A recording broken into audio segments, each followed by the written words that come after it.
Hello and welcome everybody, and thank you guys for joining me again. My name is Wilky and we received another big patch of stuff to talk about. The first thing here is we have holiday Twitchdrops available on the 13th of December. This is today from starting the video.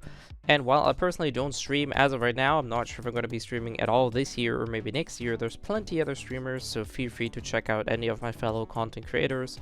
There's a bunch of stuff to you to be obtained, including a festive or pretty much any Christmas Eve stuff, including a car skin, which is definitely nice to have in my opinion. So for 7 hours, either lurk on somebody's stream and give them some support, or if you have an active streamer that you're liking to follow, then give them a fair share of this. On to the other new thing, they are reworking the wish machine. Now, I personally didn't think there was an issue with how the current banners work, especially with the streamlined tags that I added, but it seems that giving the feedback that players have provided, this was an issue or is an issue for a lot of people, so they are adjusting it accordingly, which I always think is really great.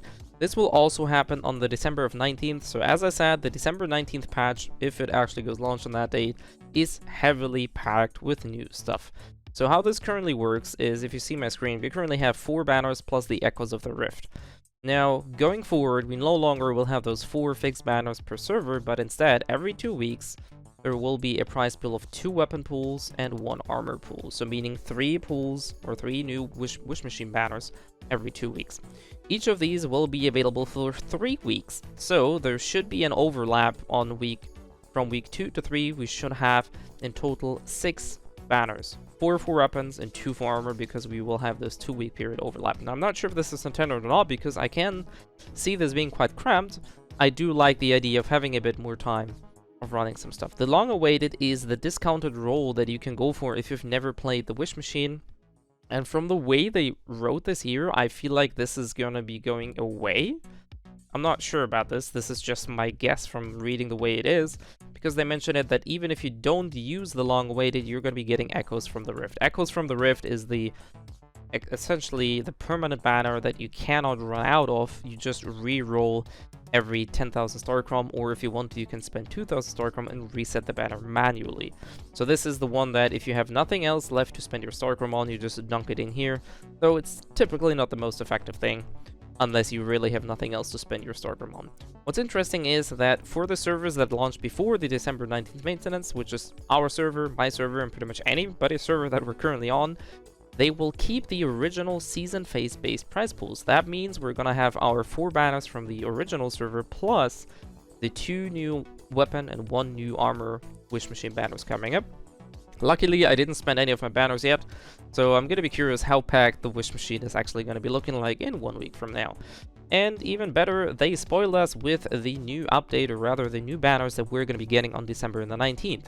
So, weapon prize pool number 1 is Bounce Bear. This is actually the Kuma Wink in-game, so I'm curious when they will actually start fixing the names, but luckily, we know what the hell they're talking about. Alongside the Squidward and Wildfire. Now, both Kuma Wink and Squidward are bounce guns, and Wildfire is your classic go-to pistol. This is an absolutely godly gun in my opinion, so definitely great that everybody has access to that. The second prize pool is Corrosive Surge. This is the AC-12 shotgun, alongside with the Blueprint and the Hammerhead Shark, which is also a power surge gun, and the Wrath of Hades LMG. And for the armor pool, we have the Bounce Dance Pants, or also called Tattoo Pants, which makes sense. It's another bounce key armor. We have Renegade Hood, Pants, and Mask. These are classic weak spot armor pieces, and alongside of that, you have the Mayfly Goggles, which is another key armor fragment for Power Surge. So the aim here is very clear. They're heavily reworking some of the core mechanics, most likely, or most essentially, they are very drastically changing bounce, and they want people to have access, or as many people as possible have access to those items, and test out what you can do with them, how effective they're going to be, so I'm definitely curious to see how this goes. Lastly, this is not final, so there may be changes coming our way, but I definitely think this is a very interesting update, and I'm looking forward to seeing the new stuff in 1 week from now on. As per usual, the links to these posts are in the description below. If you have anything else that is unclear or want to tag me for anything, feel free to let me down in the comment section below, and I'll catch you guys next time.